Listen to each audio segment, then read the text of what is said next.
Muito bem, gente. Hoje nós vamos iniciar aí, né, esse nosso capítulo de estudo sobre a parte que fala de renascimento e reforma, ok? Que são as mudanças algumas mudanças significativas na sociedade europeia, né, que ocorrem logo após, no caso, o processo da Idade Média, né? Já com o fim da Idade Média começam algumas mudanças que se intensificam durante o período da Idade Moderna e também na Idade Contemporânea, né, no mundo que nós resultando no mundo que nós temos hoje. Muito bem. Quando nós falamos de Renascimento, gente, o Renascimento, então, aqui nós temos um conceito, né, de Renascimento. O Renascimento ele foi um movimento cultural, artístico e filosófico, ocorrido a partir do século XIII, influenciou as artes, a cultura, a sociedade, a política, a economia e o pensamento de uma época. Na Europa, foi consequência do fortalecimento econômico da burguesia, que patrocinava os artistas. Ocorreu de formas variadas em diferentes períodos e regiões. Muito bem. Então, o Renascimento, nós temos que entender o contexto do Renascimento. Por que teve esse nome, né, para começar? O termo Renascimento vem do termo renascer, né? Nascer de novo. Mas nascer de novo o quê? Então, foi uma volta que se teve, vamos dizer assim, ao paganismo antigo, né?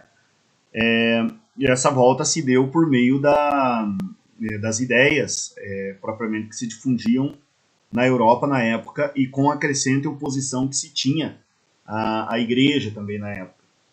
Então, o que ocorreu? Ocorreu que ocorreu que durante então foi uma volta às ideias, aos conceitos artísticos e filosóficos das sociedades greco-romanas, né, de Grécia e Roma. É bom a gente lembrar que quando na Europa Ocidental, quando teve a queda do Império Romano do Ocidente, essa queda do Império Romano do Ocidente, ela foi quem, vamos dizer assim, tomou as rédeas do poder no período da Idade Média, a partir do século V, foi a Igreja Católica. Por que ela tomou a rédea? Por causa do contexto histórico da época, por causa das invasões bárbaras, a cristianização dos povos bárbaros. Então, tudo isso favoreceu para que a igreja, né, tivesse, digamos assim, um grande poder político na época. Poder político no sentido assim de poder de influência mesmo, né, influência de suas ideias, né, nesse sentido. Muito bem.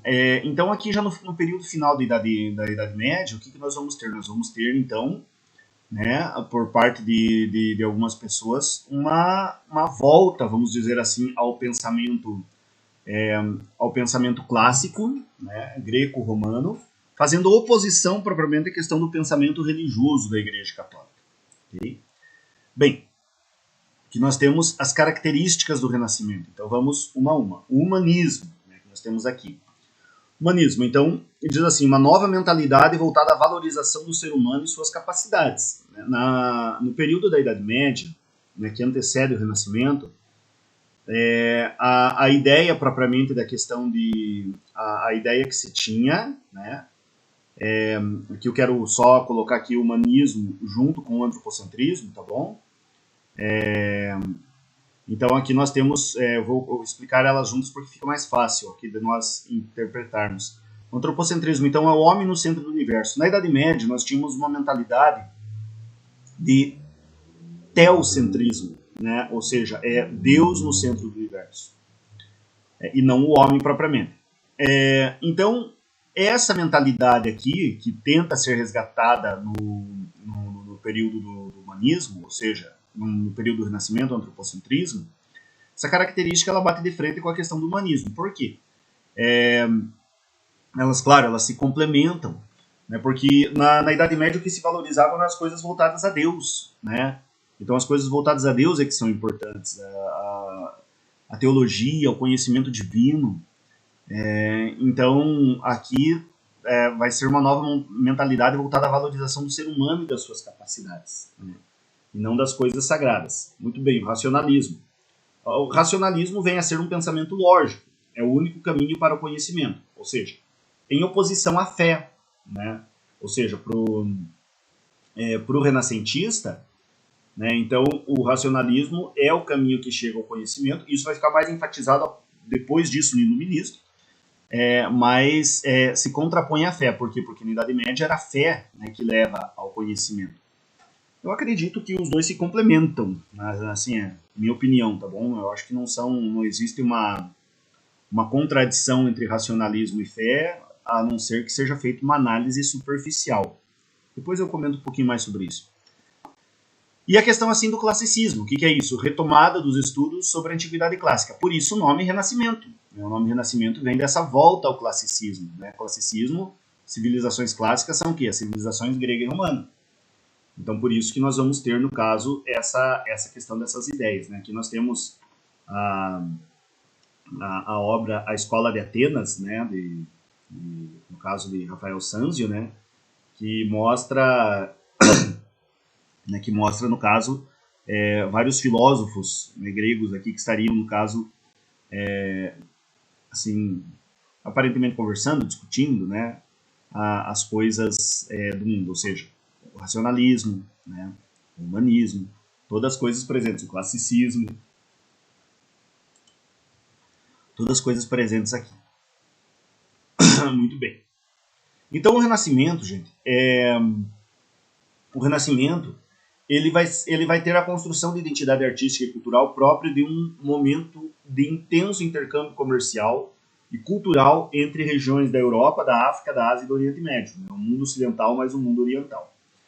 Então o Renascimento ele só teve a possibilidade de surgir, e ele surgiu na Itália, por causa do comércio.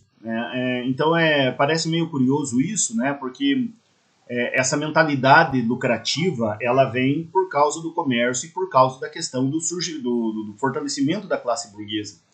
Então a burguesia, principalmente o Renascimento, ele vai surgir na Itália. Né? Por quê? Porque a classe burguesa italiana, cidades portuárias italianas, como Gênova, Veneza, principalmente essas, né? Gênova, Veneza, Turim, essas cidades elas faziam aquele intercâmbio das especiarias que vinham do Oriente, e por meio desse intercâmbio, o que aconteceu com essas cidades portuárias italianas? Elas enriqueceram bastante. Claro, quem enriqueceu bastante nesse sentido foi também a burguesia italiana. E a burguesia italiana, muitos dos burgueses italianos, porque a Igreja Católica condenava o lucro excessivo, né, e a cobrança de juros, muitos deles se apoiaram em teorias e ideologias que atendessem a seus interesses. Bem, então o que vai acontecer aqui no caso? Né? O que nós vamos ver acontecer aqui na Itália? Então muitos desses artistas que nós estamos vendo as obras aqui, como por exemplo Giovanni Bellini, o Rafael Sanzio, o Leonardo da Vinci, o Donatello, o Michelangelo Buonarroti, todos esses artistas, eles conseguiam viver da arte. Isso é muito importante. Porque se eles não pudessem sobreviver pela arte, eles tinham que arranjar outra coisa para fazer. Então eles conseguiam sobreviver da arte porque o comércio era muito grande. E aí o que isso acontecia? A burguesia contratava esses artistas muitas vezes para para retratar obras de arte. Então por isso que nós vamos ter, no caso, vários desses artistas eles conseguem sobreviver da arte. Isso é muito importante. Tá bom? Então, para a produção artística do período. Então, é nesse contexto, caros alunos, que nós vamos ter aí a produção. Eu peguei aqui a obra Mona Lisa, né, porque ela é obra clássica, símbolo do Renascimento. Por isso que nós vamos ter, por exemplo, a questão do surgimento da obra Mona Lisa. Né? Então, essa personagem Mona Lisa era uma rica burguesa, né, chamada lá Gioconda, que contratou os serviços de Leonardo da Vinci, né?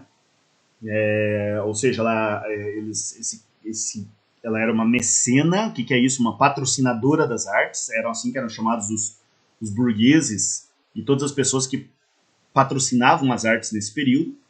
Ela era uma mecena e ela contratou o serviço de Leonardo da Vinci. E Leonardo da Vinci retratou essa obra, que é a obra mais conhecida da história. Então nós vemos aqui, né, uma mulher. Aqui tem vários pontos importantes da Mona Lisa, né, gente? Por que a Mona Lisa é tão conhecida hoje?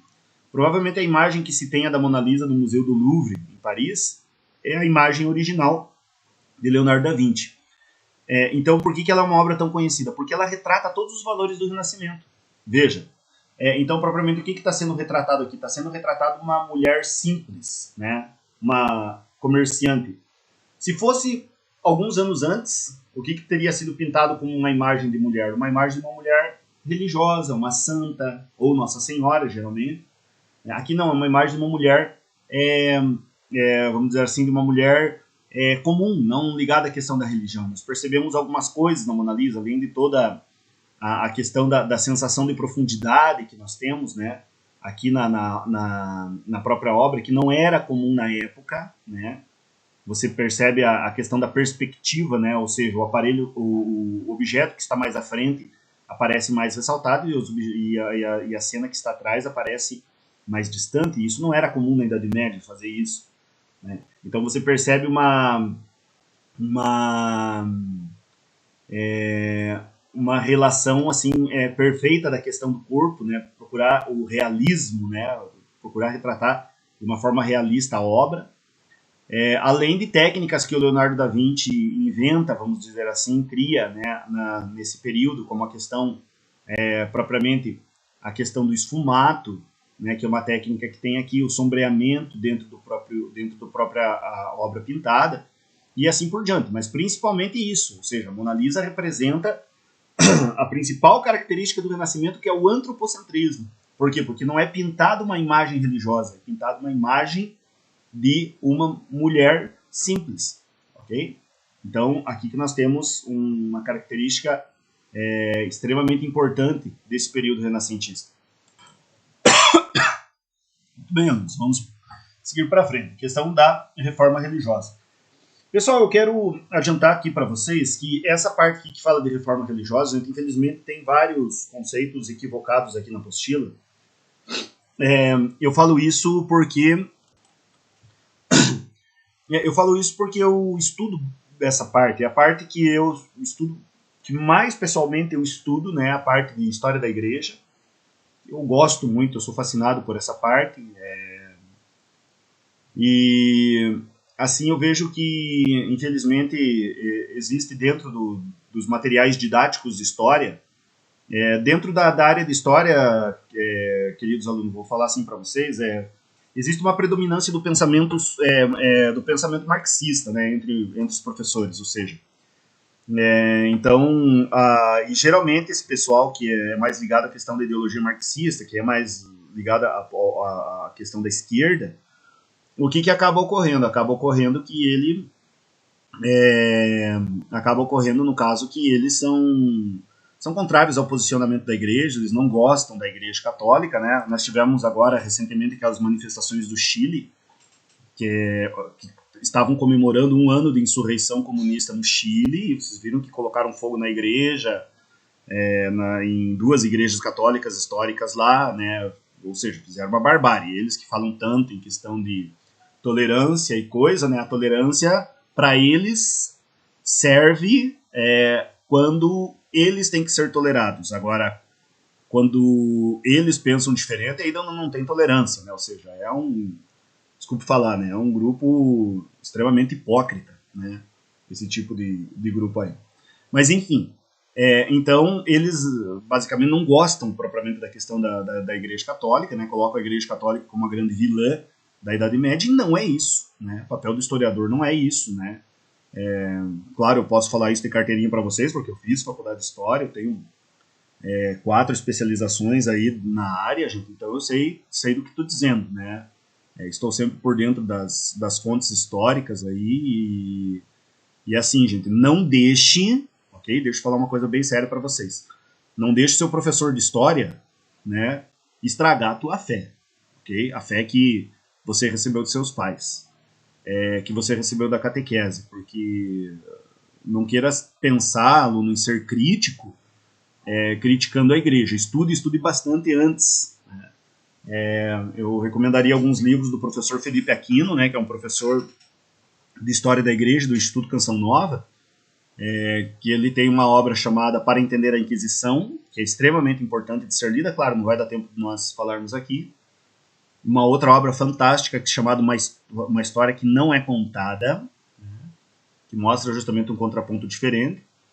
E também existe uma coletânea de história da igreja, claro, esse material mais difícil de achar, do Daniel Hobbes, que é um historiador francês, que ele fala sobre a história da igreja. Ele fez uma grande coleção sobre a história da igreja, escreveu aí quase 10 mil páginas, né, são praticamente uma enciclopédia que ele fez sobre a história da igreja.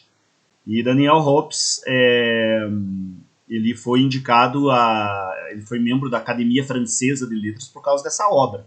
E é muito diferente o que tem nessa pesquisa de Daniel Hobbes, que talvez seja o maior estudo que a gente tem sobre a história da igreja, do que a gente vê em nossos manuais. Ok? Então, desculpa essa introdução longa aí, mas é para vocês saberem. Bem, panorama religioso da Europa dos séculos XV e XVI. Diz aqui, tenso e instável, ou seja, cristãos proibiam lucro excessivo em empréstimos a juros, práticas permitidas e realizadas pelos judeus. Ou seja, é a famosa questão da lei da usura, né? Ou seja, de você usar a pessoa para isso. Veja, por que se critica isso, né? Ou a questão de empréstimos a juros? A gente veja hoje, por exemplo, o que a gente faz, né? Se você, por exemplo, for financiar uma casa, se você for financiar um carro, você paga 2 carros. Você acha legal isso? Não é legal isso. Por que se condena isso por meio da questão de que a igreja cobrava isso na época? Outra coisa, diz assim, postura violenta da igreja católica em relação aos que discordavam de seus preceitos religiosos. A igreja católica ela tem uma postura nesse sentido, pelo seguinte, né, a igreja católica, ela, ao longo de sua história, ela se vê como a sequência de Cristo na história. Ok? Então, a igreja católica realmente, ela defende a verdade, ela busca a verdade, né? Infelizmente, essa palavrinha verdade é uma palavra que caiu muito no desuso nosso hoje. Por causa do relativismo, né, das ideias relativistas, o pessoal diz assim, não existe verdade, né? Cada um tem a sua verdade. Mas veja assim, eu acho esse preceito furado, sabe? Eu acho que, como dizia o filósofo Chesterton, do começo do século XX, final do século XIX, começo do século XX, Chesterton dizia assim, o grande problema da nossa civilização hoje em dia é que você não sabe o que é certo e o que é errado. Ou seja, por exemplo, né, só dando um conceito, você pode aplicar isso nas ciências sociais, mas, por exemplo, você não pode aplicar esse conceito, por exemplo, vamos dizer, na ciência médica. Se você recebe um diagnóstico médico, você recebe um diagnóstico médico, você tem tal doença, você tem que tratar aquela doença. Não é a pessoa falar, eu acho que tenho, eu acho que não tenho. Não, se saiu no exame, é verdade, você tem que tratar, sabe? Só que isso se enquadra para toda a vida da gente e não para a questão social. Aí o pessoal diz assim na questão social, mas cada um tem a sua verdade. Desculpe aí, jovem, se você pensa assim, mas isso é uma tremenda não besteira, né? Não, a verdade é que tem gente aqui que está vendo essa aula e é verdade que tem gente que não vai ver essa aula. Sabe? Não adianta a gente esconder a questão da verdade. Tudo bem, vamos voltando aqui. Panorama religioso da Europa dos séculos XV e XVI. Início do processo de mudanças religiosas significativas. Sim, nós vamos ter isso, né? Nós já vamos ver por quê. E o conceito de reforma, diz assim, processo histórico de revolução das estruturas da Igreja Católica que ocorreu com as ideias difundidas pelo monge alemão Martinho Lutero. Gente, esse conceito aqui, olha, é triste dizer, viu, mas esse conceito aqui gente, não é um processo deixa eu marcar aqui alguma coisa para vocês verem. Isso aqui, gente, não é um processo, no caso.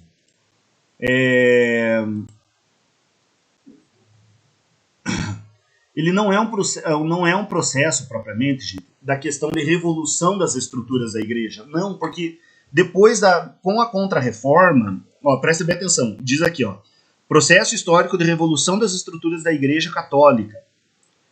Gente, a Igreja Católica não mudou na sua doutrina. O que mudou foi que surgiram novas religiões. Mas dentro da Igreja Católica isso não mudou, porque quando teve o Concílio de Trento, durante o período ainda da Reforma, que a Reforma estava se expandindo, o que aconteceu, gente? A Igreja Católica não alterou um dogma. Então, veja que esse conceito aqui é um conceito errado, o processo histórico de revolução das estruturas da Igreja. Não houve revolução na estrutura da igreja. Inclusive, eu gosto muito de um termo, né, que o pessoal diz assim, em vez de dizer reforma religiosa, talvez o termo mais correto que seja revolta, seja revolta religiosa. Porque o que é reforma? Reforma é o seguinte, reforma é quando você, por exemplo, vamos usar um exemplo, você vai reformar a tua casa, o que você faz? Você pega uma parte da casa e conserta. Aqui não, aqui teve uma pessoa da casa, que era um padre chamado Martinho Lutero, teve um padre da casa que resolveu sair da casa, ele não resolveu reconstruir a casa, ele saiu fora. Então é uma revolta, não uma reforma, sabe? Então não houve revolução das estruturas da igreja. Okay? Esse conceito aqui ele está errado, tá bom? Então por isso que eu falo, infelizmente aí o nosso pessoal aí nesse ponto de reforma religiosa, gente, eles pecam bastante, tá bom? Pecam bastante mesmo.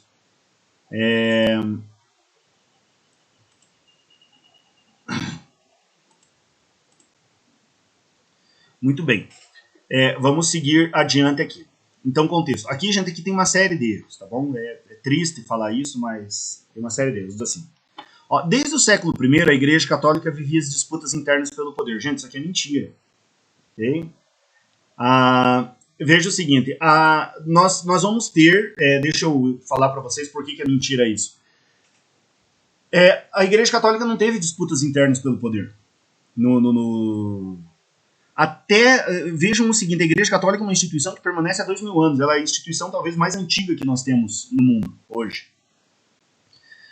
E vocês percebam o seguinte, percebam que a Igreja Católica, ela, desde da sua fundação no ano 30 até o ano 1054, ou seja, um período de mais de 1000 anos, né, a Igreja Católica é a igreja, né, historicamente, ela é reconhecida como a igreja fundada por Jesus Cristo, a única igreja fundada por Jesus Cristo. Essa igreja, desde o ano 30 até o ano 1054, só existiu ela. Então, como que teve, no caso, disputas internas pelo poder? Não, sempre houve uma questão de um respeito, de uma sucessão a Pedro, né? Pedro é o título que recebe Papa, né? Porque o primeiro Papa foi São Pedro, o pescador.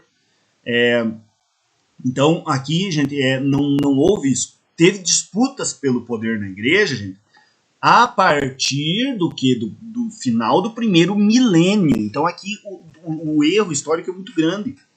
Por isso que eu sempre critico, gente, muitos historiadores no seguinte sentido. Tem muitos historiadores que querem ter uma autoridade de falar sobre a igreja, mas não conhece a história da igreja, sabe? Não conhece a história da igreja. Não que eu seja o as desse conteúdo, não, mas é um conteúdo que eu estudo mais do que os outros, ok? Por gostar deles, como eu já falei para vocês. Então a gente vê uns erros aqui, gente, que olha, chega, que nem diz aquele, chega a desanimar. Bem, mas vamos lá. Então diz assim, no século XV, o Papa Martim V pacificou as disputas e centralizou o poder religioso em suas mãos. Gente, hereges dentro da igreja sempre tiveram. O que é um herege? Por favor, não confunda o herege com o ateu, ok? O que é um ateu? Um ateu é uma pessoa que não tem fé. O herege é uma pessoa que tem fé. Ela acredita em praticamente tudo aquilo que a Igreja Católica diz. Mas em um ou outro ponto ela discorda. Okay? Então, não teve propriamente essa questão de... na Idade Média, tinham famílias...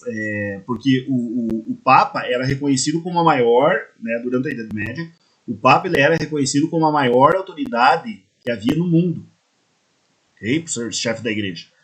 Então, no século XV, o que havia? Haviam famílias tradicionais europeias que tentavam fazer com que os seus filhos chegassem ao papado. Então, isso havia realmente. Mas assim, mas não era dentro da igreja, perceba, era de pessoas que estavam tentando se infiltrar na igreja. Bem, diz aqui, para mostrar o poder, a igreja passou a construir edifícios grandiosos, como a Basílica de São Pedro. Gente, outra coisa equivocada aqui, equivocada mesmo, olha, chega a ser triste isso, né? Por quê? Por que as pessoas construíam... por que as pessoas construíam grandes igrejas na época? Primeiro, claro, porque ia muita gente na igreja. Ao contrário de hoje. Ok? Então ia muita gente. O povo, na Idade Média, gente, a mentalidade era totalmente diferente. Foi aquilo que eu já comentei com vocês. Ou seja, você comenta hoje propriamente... por que que... você comenta hoje propriamente assim, por que que hoje o povo não vai muito, não vai muito para a igreja, mas naquela época ia. Então, o que que acabava acontecendo? Como as cidades eram muito católicas, a comunidade era muito católica, quando se falava propriamente em construir uma igreja, o que que o povo fazia, gente? Não era a igreja em si, mas era toda a comunidade católica. Eles se doavam para a construção da igreja, porque quanto maior fosse uma igreja, quanto mais bela fosse uma igreja, era uma demonstração de fé daquela comunidade. Então a comunidade ajudava. Ok? Então, esse conceito aqui, gente, é um conceito bem... desculpe, aquilo que eu já comentei com você, né? Um conceito de quem acha que entende alguma coisa da história da igreja. Me perdoe criticar, porque essa postura de vocês aqui tá errando feio nesse contexto aqui, tá bom? Outra coisa, assim, a Igreja Católica adotou práticas abusivas e corruptas, visando angariar recursos financeiros para executar seus projetos grandiosos. Também não, gente, novamente, né? Veja, gente, na época, as pessoas elas colaboravam com a igreja, colaboravam financeiramente. Claro, não vou dizer para vocês assim, teve, no caso, não a Igreja Católica, porque quando fala da Igreja Católica está se falando da instituição, mas assim, membros da igreja, ok? Membros da igreja realmente, membros da igreja na época, fizeram o quê? Por exemplo, padres e até mesmo bispos, eles caíam propriamente nessa questão de valorizar a riqueza. Então eles cobravam. Mas não que a igreja, não que por meio do Vaticano, do Papa, cobrava-se isso. Mas assim, coisas particulares, erros particulares. Inclusive foi nesse sentido que o Papa João Paulo II pediu perdão antes de chegar no ano 2000, né? Ele pediu perdão pelos erros cometidos pelos filhos da igreja. Ele não pediu perdão pelos erros cometidos pela igreja, pelos filhos da igreja, ou seja, por padres e bispos dessa época que faziam essas coisas. Gente, como ainda hoje tem, né? Ainda hoje a gente sabe, por exemplo, que tem padre que não vive propriamente muito bem a vocação dele, né? Nem vive de vez em quando a vocação. Mas tem quantos que vivem, sabe? Então o pessoal quando fala generalizando, está caindo num grande equívoco novamente. Outra coisa, né? Então está caindo propriamente num grande equívoco. Assim como em todas as profissões, né? Nós temos médicos bons e médicos mais ou menos, né? Temos professores bons e professores nem tão bons assim, né? Nós temos funcionários públicos ótimos, nós temos funcionários públicos que a gente sabe que é complicado. Então, você nunca pode generalizar demais uma situação, ok? Então, a igreja, ela estava, claro, arrecadando fundos, quem quisesse colaborar para a construção da Basílica de São Pedro, mas por meio da doação de fiéis, ok? E porque também a Itália estava vivendo um momento econômico muito bom por causa do Renascimento. Ok? Então, não se assustem nisso aí, não. Então diz assim, membros da igreja demonstram descontentamento e indignação em relação a essas práticas. Sim, aí vinham, aqui nós vamos ter realmente um conceito mais verdadeiro. O primeiro conceito que a gente pode concordar, né, porque, claro, tinham pessoas que viam isso, que viam essa situação da igreja, o que elas comentavam? Que viam essa situação não da igreja, mas dos padres que agiam de forma diferente. O que essas pessoas faziam? Essas pessoas realmente denunciavam isso, como ainda hoje tem, né? Ainda hoje tem. Bem, as críticas aumentaram com a venda de indulgências, em que os católicos poderiam conseguir a penitência de seus pecados em troca de uma doação de dinheiro. Novamente aqui equivocado, né, gente? mais uma questão equivocada, né? Houve essa questão de tentar, vamos dizer assim, entre aspas, vender indulgência. Na verdade, não. Houve uma má interpretação sobre o que é indulgência. O pessoal nem sabe o que é indulgência, né? Nunca se coloca aí o que é indulgência. Muito bem, gente. O que é indulgência propriamente? Opa, desculpe. A indulgência, gente, é uma remissão pela pena temporal do pecado. Ok? É meio complicado dizer isso, mas vamos falar assim. Então, é algo referente à questão espiritual. Quem conseguiu as indulgências para nós? Jesus Cristo e os santos. Okay? São tesouros espirituais da igreja que, assim, por exemplo, se você... vamos dizer assim, deixa eu pegar um exemplo. Se você pega e coloca, vamos dizer assim, você vai pega e coloca um prego numa porta. Você vai lá e bate o prego. O teu pai falou assim, filho, não cuide das coisas daquele caso, tal, né? Você vai lá e taca um prego na porta, ok? Bem, aí o teu pai falando, filho, tem que tirar isso. O que você vai? Você vai lá e tira o prego. Ok, você obedeceu o teu pai, né? Mas o furo na porta continua. Vamos dizer assim, que a confissão, né, o sacramento da confissão, é como você tirar o prego. E a indulgência, o que é? Seria você consertar esse buraquinho. Ok? Isso seria indulgência, né? Ou seja, você tirou, eu cometi um erro, né? Eu desobedeci meu pai, coloquei o prego, tirei o prego, pedi perdão pro meu pai, né? Isso é confissão. Mas o que seria, no caso, a questão da reparação? Né? O que seria, no caso, a indulgência? Seria a reparação, você consertar aquele buraquinho que ficou na porta. Só dando um exemplo simples. Né? Então isso propriamente é indulgência. Como que se faz a indulgência? Por meio de obras materiais, por meio de obras espirituais, ok? Oração, jejum, leitura, essas coisas assim, ok? Mas claro, novamente aqui, né? Por parte de alguns membros da igreja, por parte de alguns filhos da igreja, houve o abuso. Então foi nesse sentido que foi criticado, ok? Então em 1517, na Alemanha, Martinho Lutero divulgou suas 95 teses contra a venda de indulgências. E aqui, novamente, nós temos outro erro. As 95 teses de Lutero não foi todas contra a venda de indulgências. Algumas foram contra a venda de indulgências. E outras foram contra preceitos católicos, dogmas católicos. Então, por isso que eu digo, gente, tem muito erro nesse negócio aqui, sabe? E não é exclusividade do positivo. Infelizmente, em muitos materiais, história tem esses erros. Tem, assim, de penca, sabe? Esse tipo de erro aí. Mas dureza, fazer o quê? Vamos para frente. Então aqui nós vamos ter, né, a imagem, no caso de Martinho Lutero. Né? Martinho Lutero teve apoio de príncipes alemães. Por que ele teve apoio de príncipes alemães? Porque então Martinho Lutero, quando ele se revolta contra a igreja, vou colocar aqui um pouquinho da história. Quando ele se revolta contra a igreja, ele vai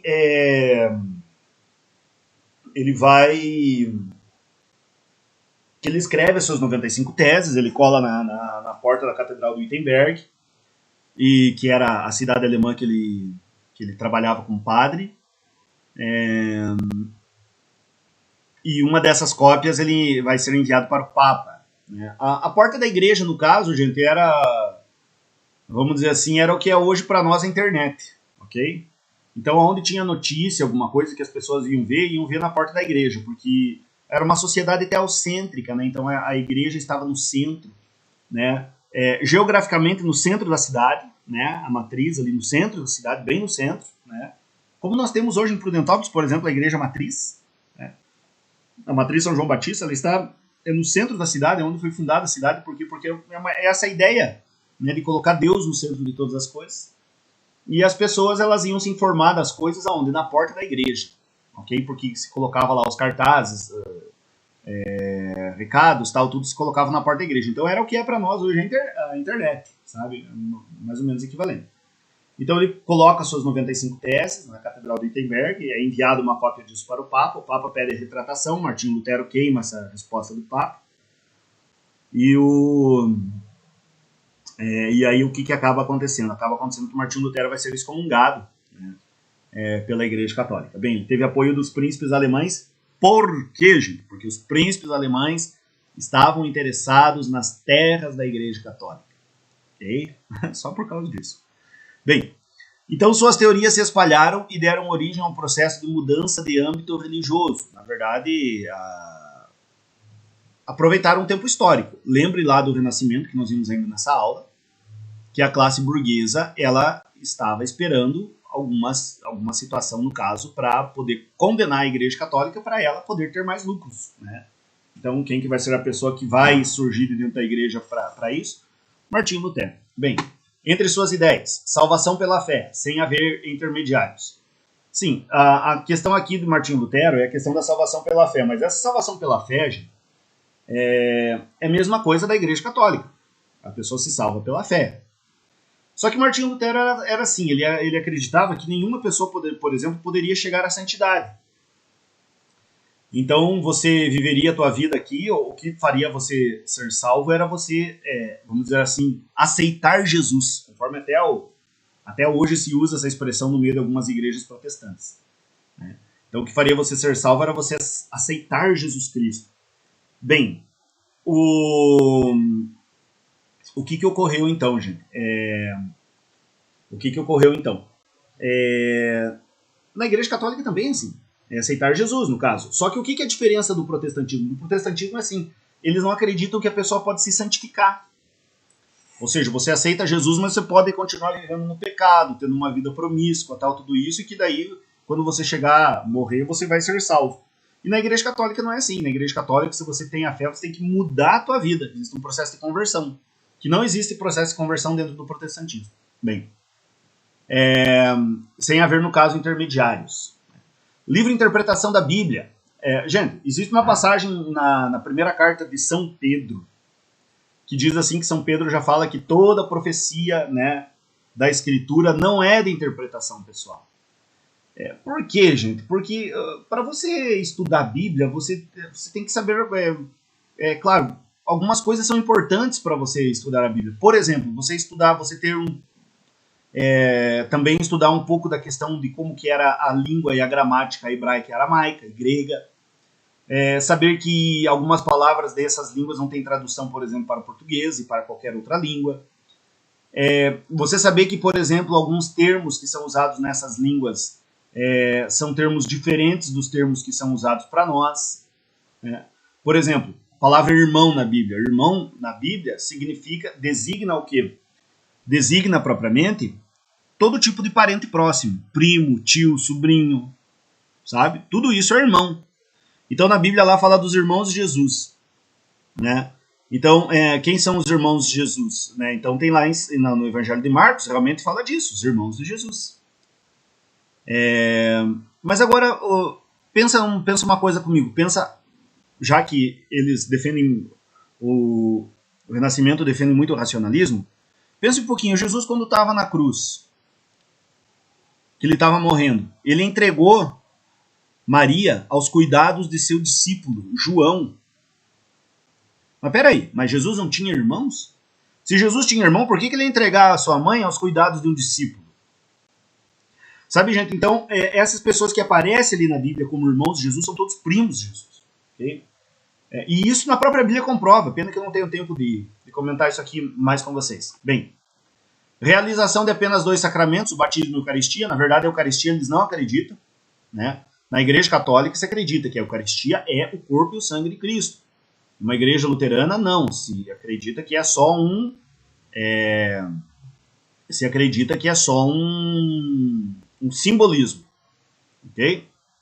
Tanto que tomam o vinho em copo de plástico e depois jogam as sobras. Na Igreja Católica não se faz isso. Né? E a abolição do celibato. O que é o celibato? O celibato é o voto que o padre faz para não casar, né? Então o padre não casa. Por que o padre não casa? Porque Jesus não casou. Ok? Para você dedicar uma vida inteiramente para Deus, né? Então é por isso que o padre não casa. Então, como o seu Senhor, ou seja, o Senhor que tem na Igreja Católica, que é Jesus Cristo, não casou, então os seus seguidores mais íntimos, os seguidores mais pertos, que são os padres, também não casam para imitar o exemplo de Jesus. Ok?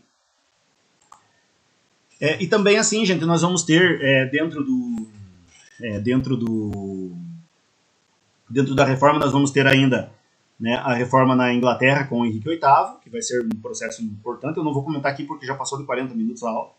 E também o processo de João Calvino, também, que eu não vou comentar por causa do tempo, ok?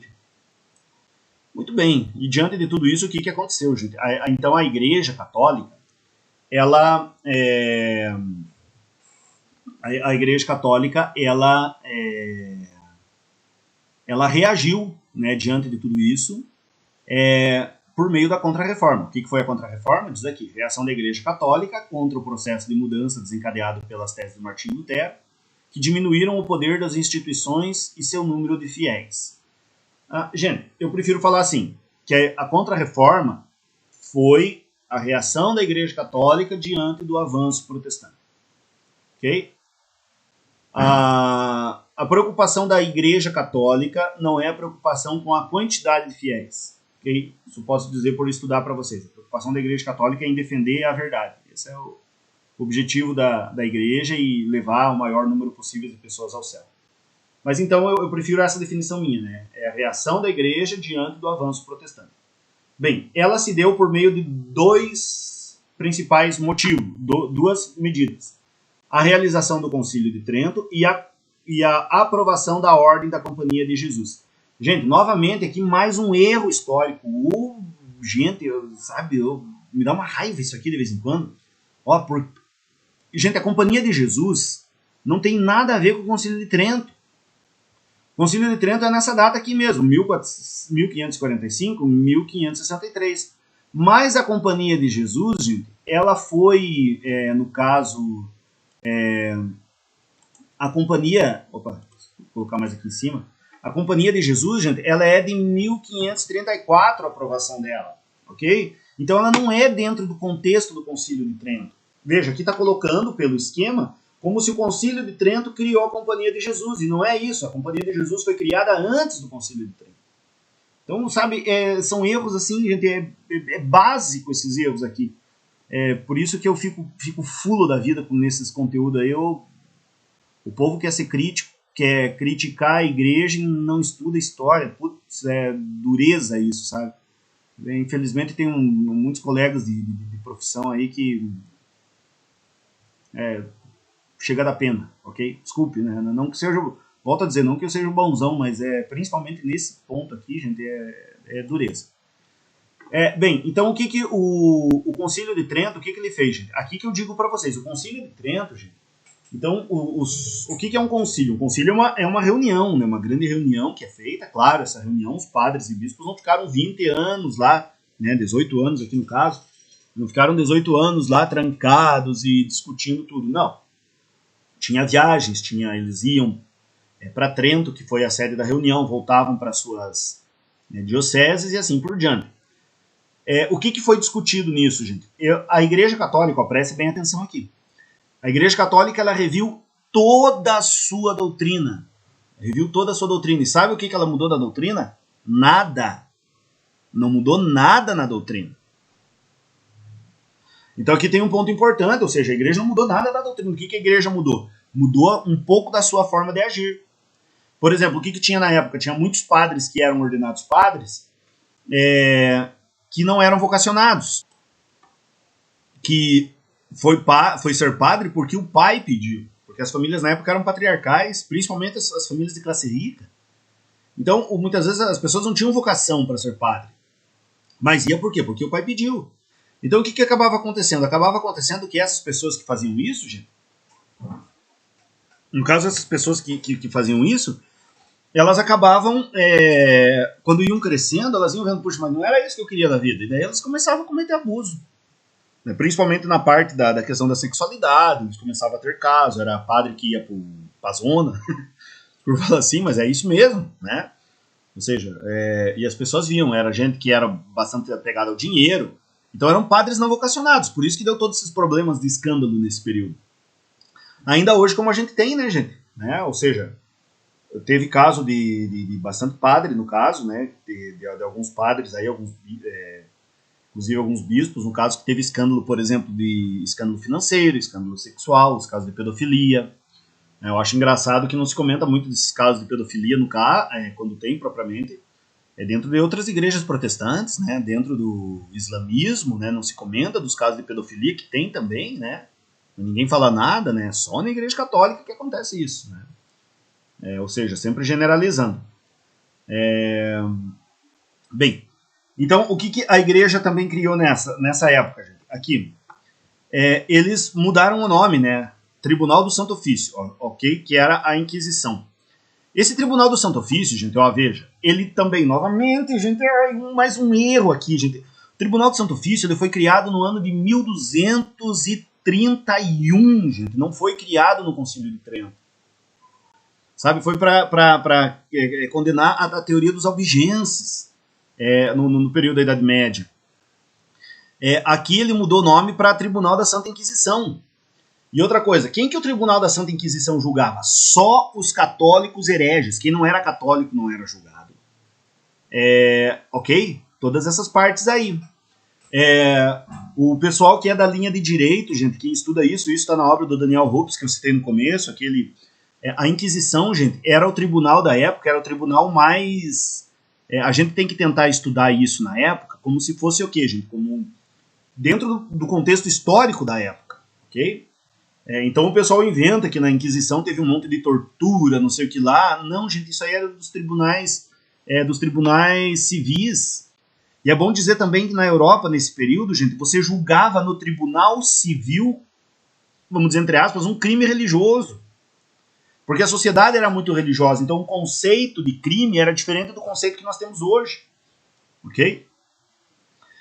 Então, aqui nós vamos ter o quê? Nós vamos ter, dentro do quadro da Inquisição, né, a igreja ela intensificou, vamos dizer assim, a questão da fiscalização nesse processo, né? Mas assim, gente, a Inquisição, tire da ideia de vocês aquela ideia de Inquisição que estão nos nossos livros didáticos, infelizmente. A grande obra que tem sobre a Inquisição, a obra mais atualizada, é uma obra chamada Le Inquisitione, que foi feita, escrita na virada do século e do milênio, de 1998 até 2001, 2002, em que o Papa João Paulo II ele abriu os arquivos do Vaticano sobre a Inquisição, convidou 50 dos maiores historiadores do mundo, da época, para estudar, e falou para eles, olha, eu quero que vocês pesquisem isso e tragam para nós a verdade. E esses historiadores foram lá e publicaram uma grande obra, que é a Inquisitione. Assim, o grande problema da Inquisitione é o seguinte, é que cada historiador publicou na sua língua de origem. Então nós temos lá textos escritos em português, em italiano, em inglês, em francês, né, em várias línguas. Não existe assim uma tradução ainda para essa obra. Só que o que é o problema, gente? Quando esses historiadores terminaram essa obra, eles falaram assim, olha, presta bem atenção, tudo aquilo que a gente pensava saber sobre a Inquisição, tudo aquilo que está nos nossos materiais escolares deveria ser reescrito. Ok? E o que é o problema, gente? O problema é que nós não temos, pasmem, faz 20 anos que tem essa obra, nós não temos, gente, essa referência em nenhuma das obras históricas didáticas no Brasil. Nenhuma delas é citada. Então nós estamos aí numa ideia de...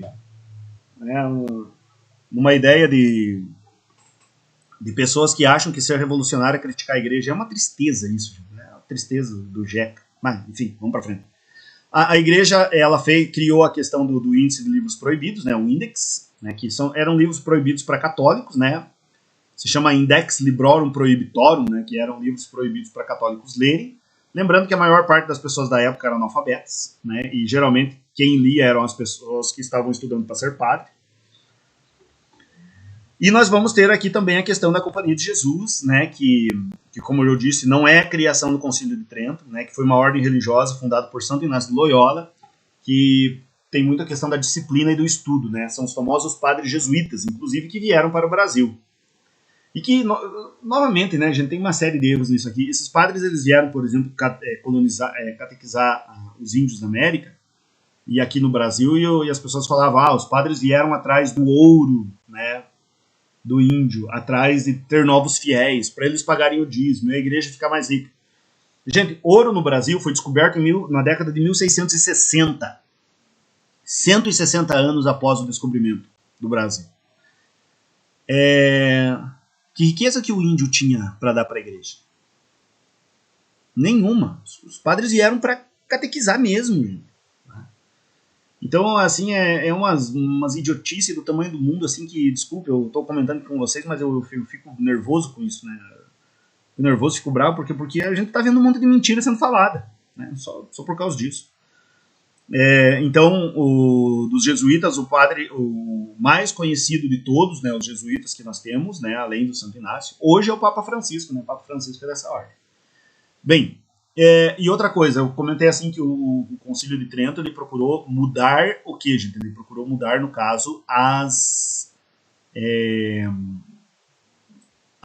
digamos assim, a forma da igreja agir, principalmente com relação à questão vocacional. Então, por exemplo, estava falando dos padres, né, dos filhos que eram obrigados pelos pais a ser padres. Então, o que acontecia, gente? Acontecia que esses filhos, no caso, eles eram, muitas vezes a igreja deu um tempo maior, os padres eram ordenados muito jovens, então eles passam a ser ordenados mais tarde. Então é desde essa época que os padres vão fazer o estudo da filosofia e da teologia, ou seja, 2 faculdades antes de ser ordenado padre.